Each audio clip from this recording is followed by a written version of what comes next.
Hi everyone, my name is Dana. I am a second year graduate student. I am from Iraq. I came here 2 years ago to pursue my PhD degree here at the University of Kentucky. Uh, I taught for 5 years at the University of Salahuddin in Erbil, Iraq. Then I hope someday you can visit Iraq and come to this university. And also, Erbil city is an old city. There's a citadel called Erbil or Hawler Citadel in the center of this city, which dates back to 3,000 years ago. Then that would be great if you can visit this city to see this old citadel.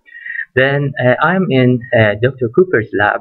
I have different projects, but today I would like to talk about one of these projects to you. I hope you enjoy it. Let's go for it. Then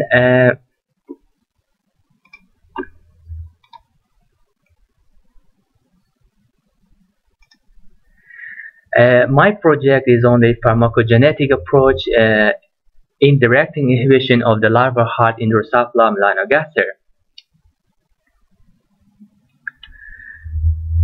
Then the specific objective of this study is to investigate the downstream signaling pathway of serotonin receptor in Drosophila larval heart. It's already been shown that 5-HT increases the heart rate. Then if you apply the 5-HT on the semi-intact larva heart, then you can see that when the 5-HT ligands bind with this 5-HT receptor on the cardiomyocyte, the heart rate increases.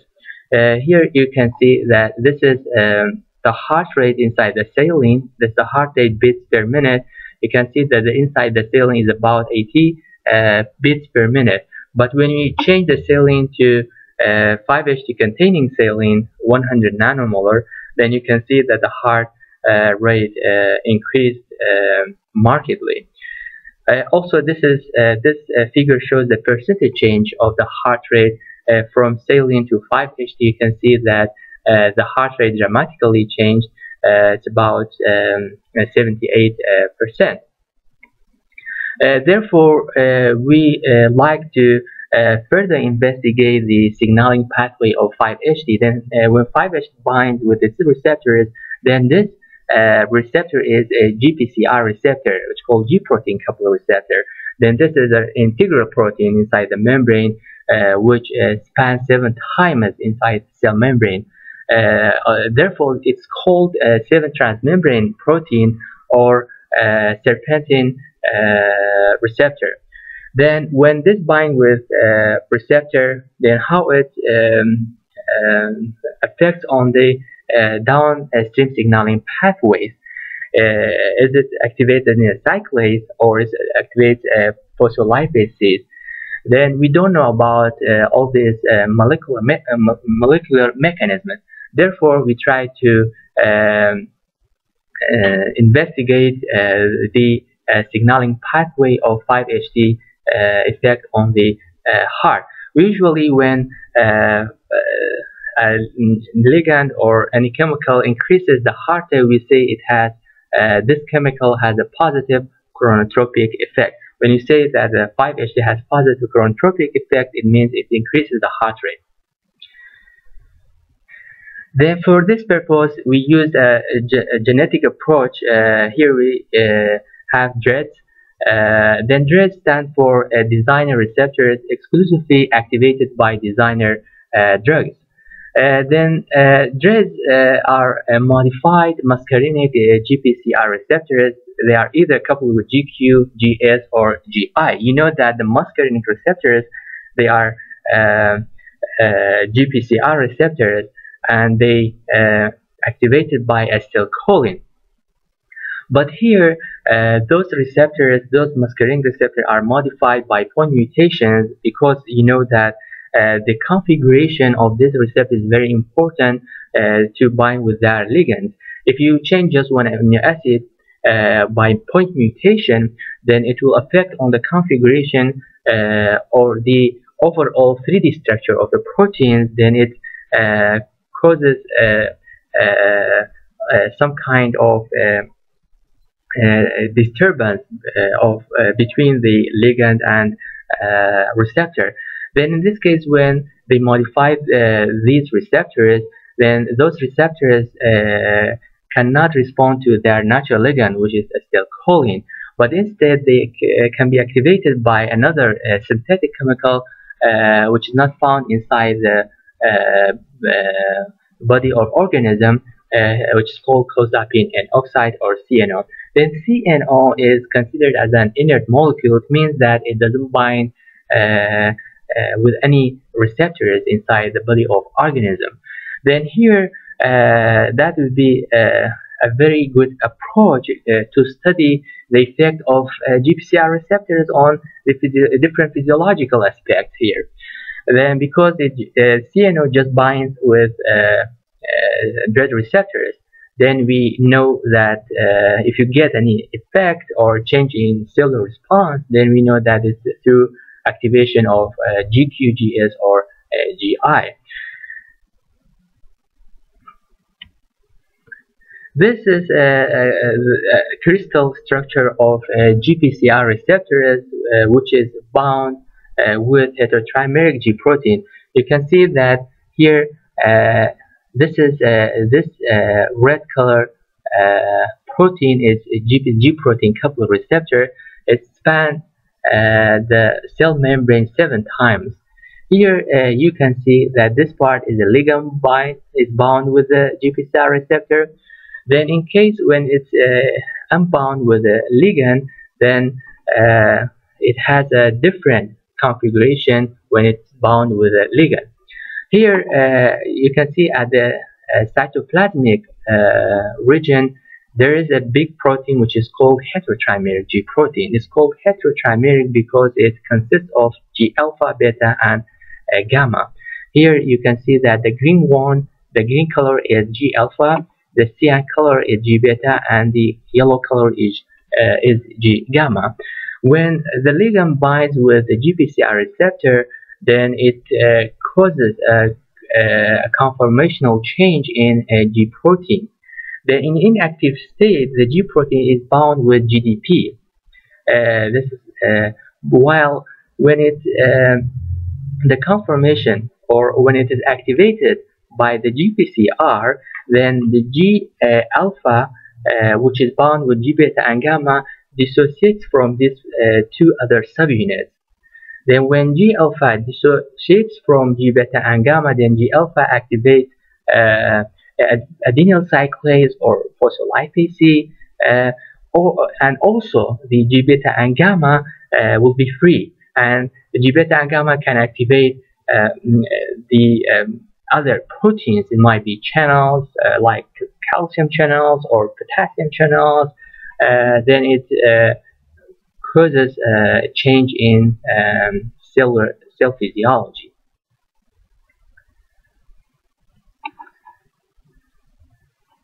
Here, when CNO as a ligand bind with this receptor, here is a DREAD receptor, then when DREAD receptor is coupled with GS, in this case GS dissociates from G alpha and beta, then GS activates adenyl cyclase. And adenyl cyclase is a membrane bound enzyme.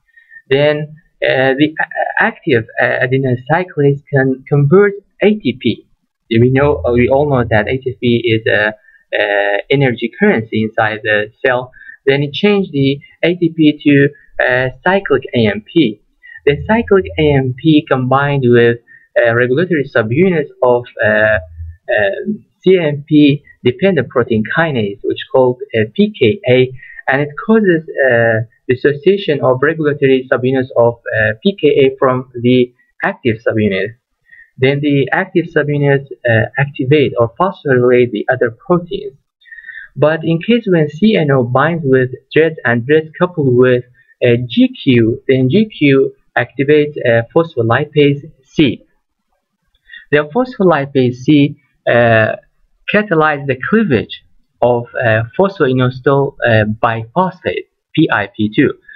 Then PIP2 will be cleaved into two different molecules or two different second messengers here. Is IP3 inositol triphosphate. Inositol triphosphate binds with inositol triphosphate receptor on the endoplasmic reticulum, which causes the release of calcium into the cytoplasm, which in turn increases the cytoplasmic concentration of calcium, and we know that's very important for many physiological actions. And also here, the other second messenger, which is called diacylglycerol, activates another kind of protein kinase, which is called protein kinase C. But when CNO binds with red receptor, which is coupled with GI, here GI and G beta and gamma dissociate from each other, then GI inhibits adenocyclase, then which in turn decreases the cytoplasmic concentration of cyclic adenosine monophosphate or CAMP, which in turn decreases the activity of protein kinase A. Then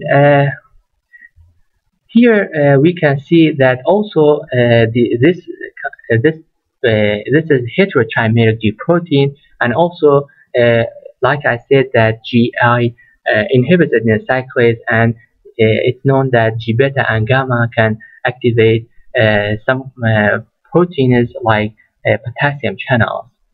Then I will talk about this later on. Here, this figure shows the Drosophila larval heart.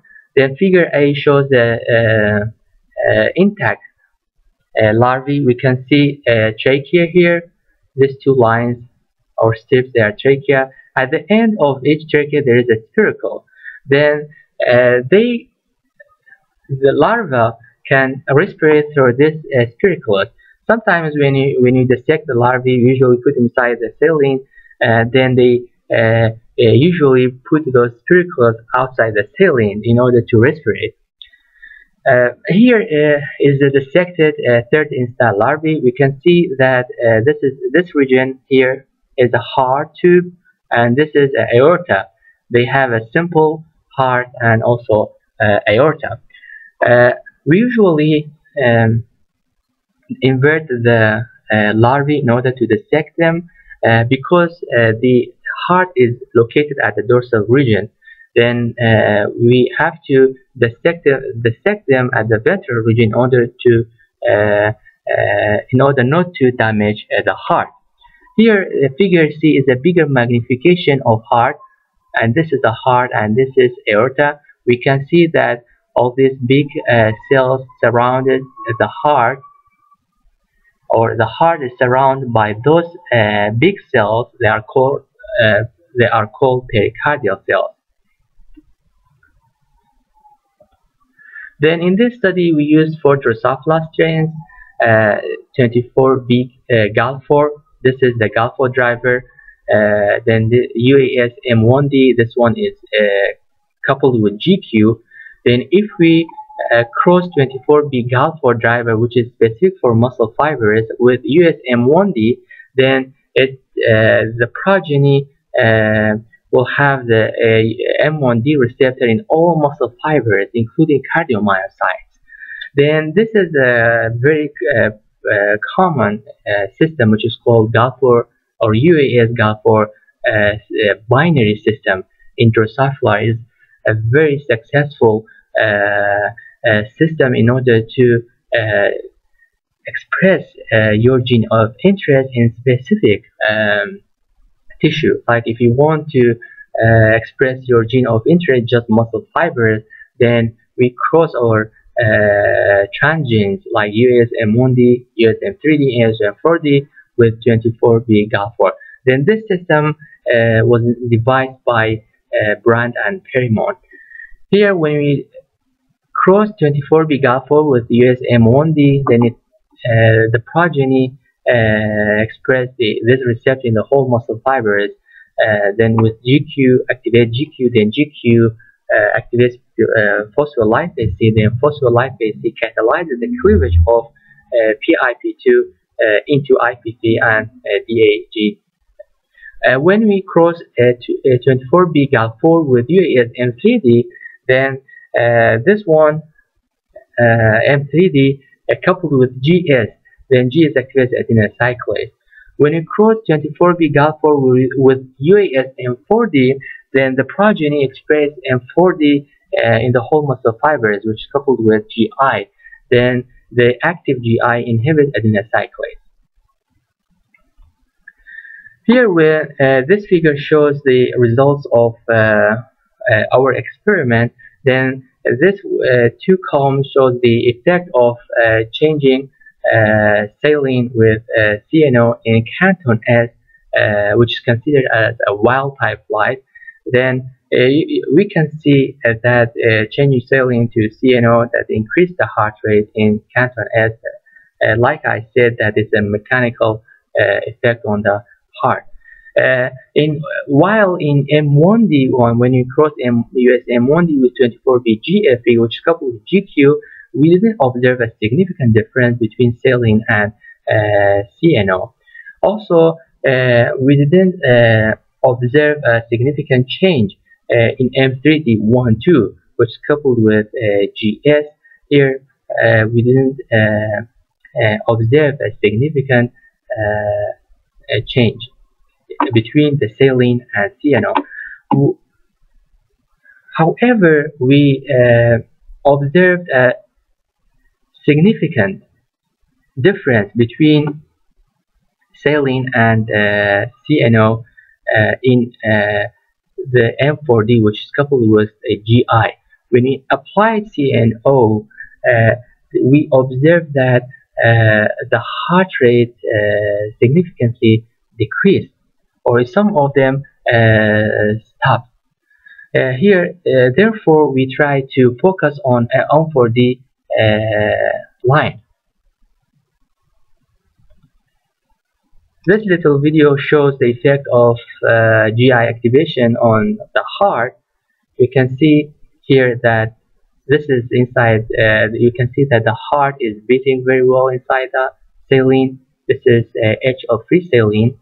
But when we exchange the saline with saline containing CNO, 500 nanomolar here, then we can see that the heart stops beating. Here you can see that the heart stops beating. But when you go back to saline again, you can see that the heart starts beating.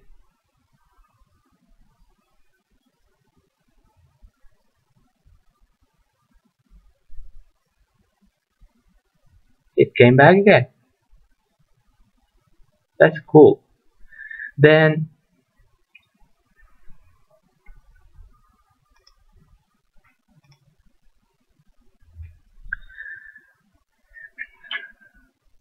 we did some experiments on M4D lines to further investigate the role of GI activation, like G protein, inhibitory G protein activation, on the effect or on the positive chronotropic effect of 5-HT. Because it's already been shown that just changing saline with saline increased the heart rate a little bit, we did some control experiment. Like here, we changed the saline with saline, then another time again change saline with saline. We observed that the changing saline with saline increased the heart rate about 18%. Also, we used DMSO because we had to dissolve some of our chemicals inside DMSO. You know that DMSO is a organic solvent. Then here we did some control with DMSO to just changing DMSO with DMSO. We saw that DMSO to DMSO increased the heart rate about 10%. Then this figure shows the effect of CNO on effect of 5-HT. Here we change saline with CNO 500 nanomolar. We saw that this is just in background, and this is the sample size here, and this is the one which express the receptor. Because we have to compare it with something, then we compare the USM40 GAF4 crossed with D42 GAF4 driver. I know that GFP, but this one is D42 GAF4 driver and GFP. Then those larvae expressed green fluorescent protein. Then we looked at the epifluorescent microscope. Then we chose those larvae which expressed green fluorescent protein in order to be sure that they have also the receptor. Here is the background one, and this one is the one which expressed the receptor. We compare the blue one is just background, and the red one is the one expressing the receptor M4D, which coupled with inhibitory G protein. Here we saw that the CNO decreased the heart rate a little bit in the background, but it markedly decreased the heart rate in those flies expressing the receptor. Then here we observe that the CNO plus 5-HT 1 micromolar. Then we add CNO in the background. Then 5-HT could increase the heart rate.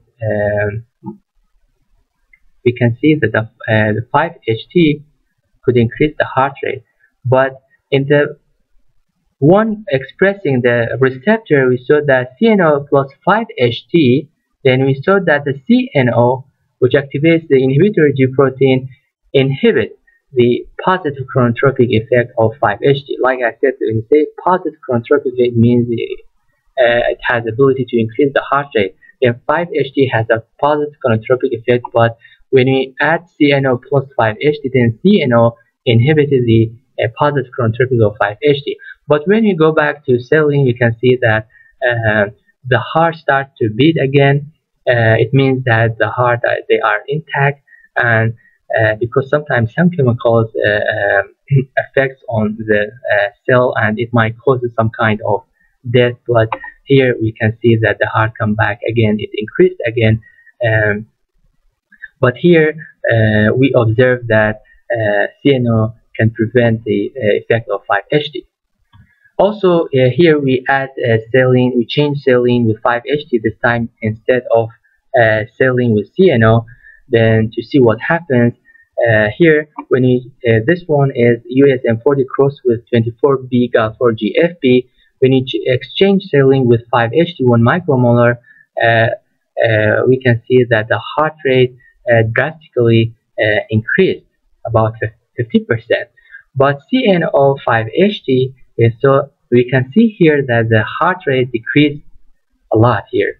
Then after the second minute, then it further decreased the heart rate.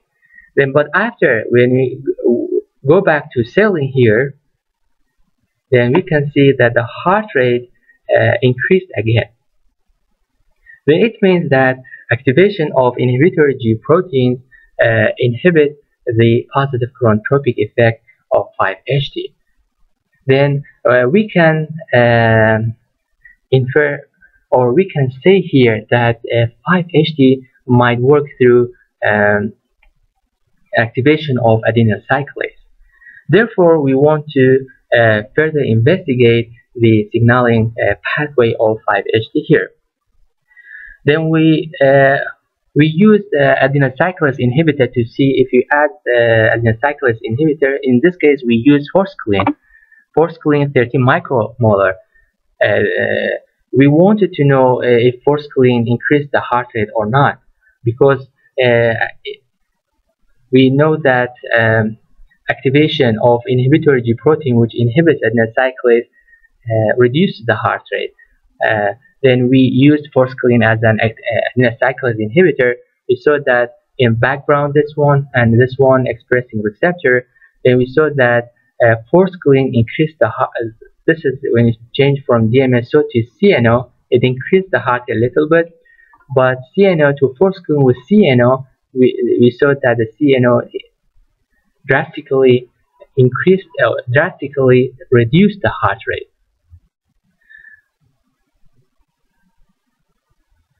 Then here we saw that when you change the DMSO to CNO in background, no decreasing, instead it increases. CNO to force clean here, this is CNO to force clean, we saw that the heart rate markedly increased. But here in the one expressing the receptor, then CNO decreased the heart rate. Then also it showed that the presence of force cooling with CNO couldn't inhibit the inhibitory effect of CNO, because we saw that here, if you look at this one, then we can say that the CNO decreased the heart rate, and also force cooling with CNO, no change. It means that force cooling couldn't prevent the inhibitory effect of CNO. Here, this time we use force clean, DMSO to force clean, then force clean to force clean with CNO. Also, we observe that force clean here increased the heart rate significantly in both background and those flies expressing the receptor. Then, but when you add both force clean and CNO in the background, we still see that the heart rate increased, but in the one expressing the receptors, the CNO markedly decreased the heart rate. But here we saw that the force cooling couldn't prevent the inhibitory effect of CNO. Also, we used an inhibitor of adenyl cyclase. In this case, we used SQ22 536 200 micromolar. This because we know that when you activate inhibitory G protein, it inhibits the adenyl cyclase. If you use inhibitor of adenyl cyclase, we thought that it will decrease the heart rate. Therefore, we use this inhibitor of adenyl cyclase. Then we change saline with SQ. Then at the beginning, it increased the heart rate by 20%, just like saline with saline I showed you before. Then this one, after 9 minutes, we saw that the heart rate decreased here. But when we add 5-HT with SQ, then 5-HT dramatically increased the heart rate. It's about 65%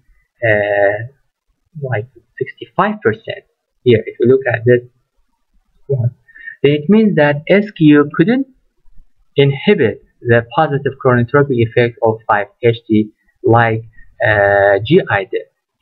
Then we use another inhibitor of adenyl cyclase. In this case, is dideoxyadenosine. We use two different concentrations, 50 micromolar and also 500 micromolar. We didn't observe a significant difference in the heart rate here.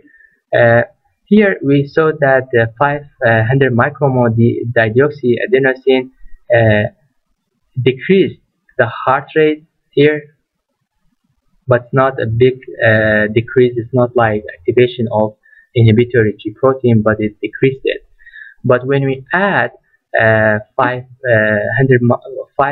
micromolar dideoxyadenosine with 5-HT, 1 micromolar, then 5-HT significantly increased the heart rate. It means that this adenyl cyclase inhibitor couldn't prevent 5-HT effect as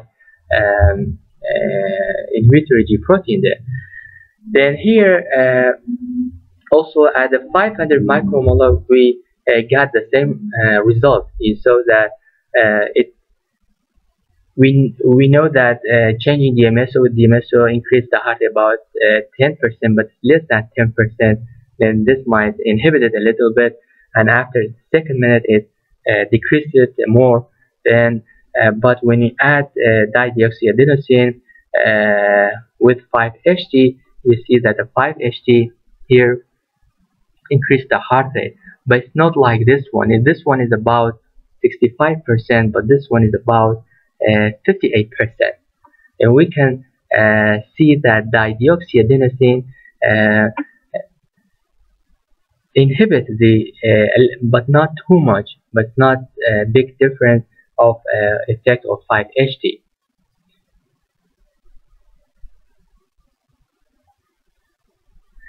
These are both US M40 crossed with 24B Gal4 GFP lines. They both expressing the M40 receptor. Here, this figure shows the effect of dibutyryl CMP. Then dibutyryl CMP is a protein kinase A activator. The DBCMP mimics CMP, then binds with inactive protein kinase A, and it causes dissociation of the active site from the regulatory subunit. Then we wanted to know if protein kinase A plays an important role in acceleration of heart rate. Therefore, we decided to use activator of pKa, which is here is dibutyryl CMP. Then we used 300 micromolar at the beginning. We changed saline to 300 micromolar DBCMP at the first minute and second minute. Then here we see that in the background one, this is background, this is the one expressing receptors. It increased the heart rate a little bit. It's not a big change. There is no, it's not statistically significant. But here it decreased the heart rate instead of increasing. It decreased the heart rate, but we don't know why. And at the second minute, we saw the same effect here. But when you add 300 micromolar DBCMP with CNO 500 nanomolar, you can see that in the background the heart rate increased here. But the red one, which is in the one expressing the receptor, then CNO dramatically decreased the heart rate. In some of them stopped the heart. Then it means that DBCMP activator of protein kinase cannot prevent the inhibitory effect of CNO. Then also when you go back to saline, then we can see that the heart start to beat again.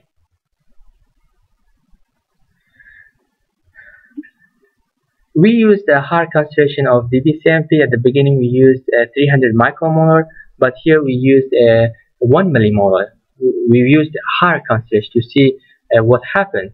Here when you change saline with DBCMP 1 millimolar at the first minute, then second minute, then we change this DBCMP with a combination of DBCMP plus CNO 500 nanomolar.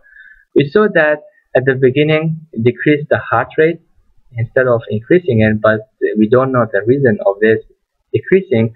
And also after second minute decreased the heart rate too. Also DBCMP plus CNO, we see that here CNO markedly decreased the heart rate, then DBCMP couldn't increase the heart rate here. But when you go back to saline here, we saw that the heart rate increased again. It increased about 50%. Yeah.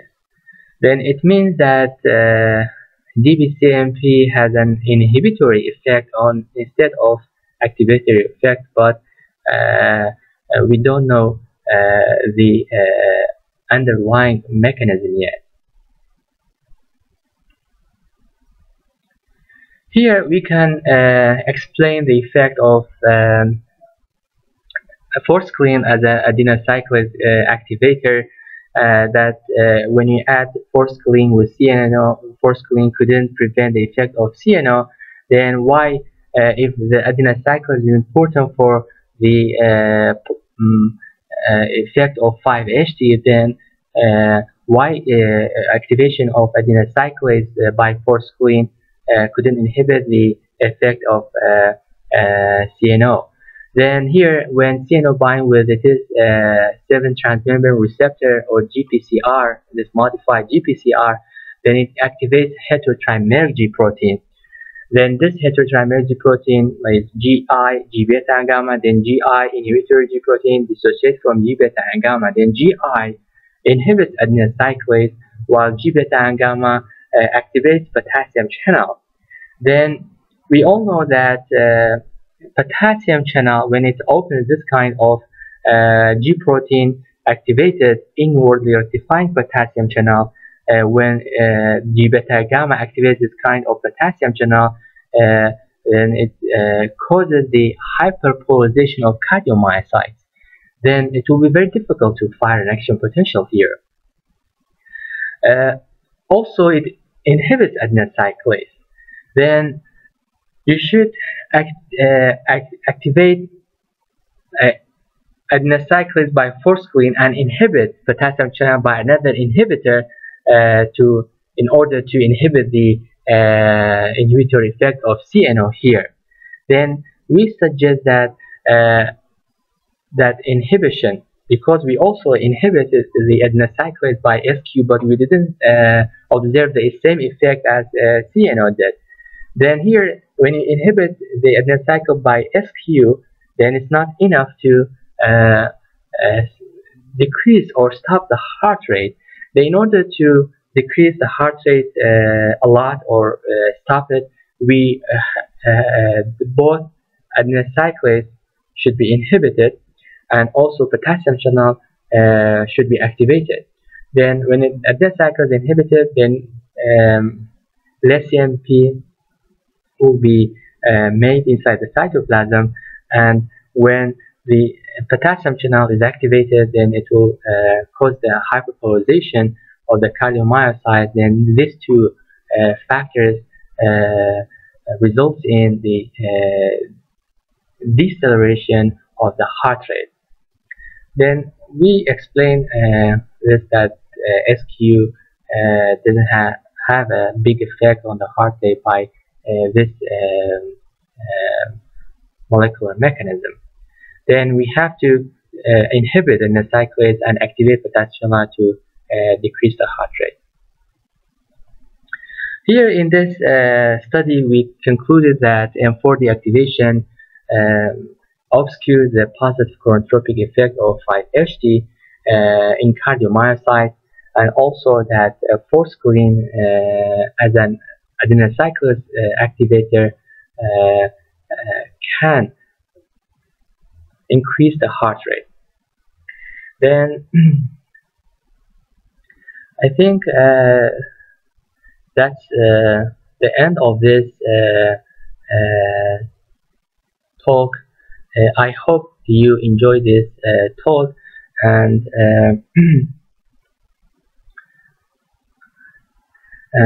thank you for your attention.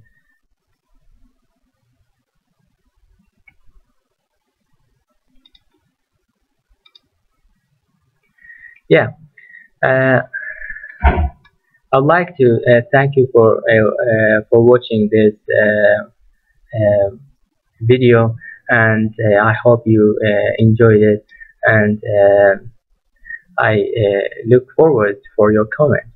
Thank you again. Bye.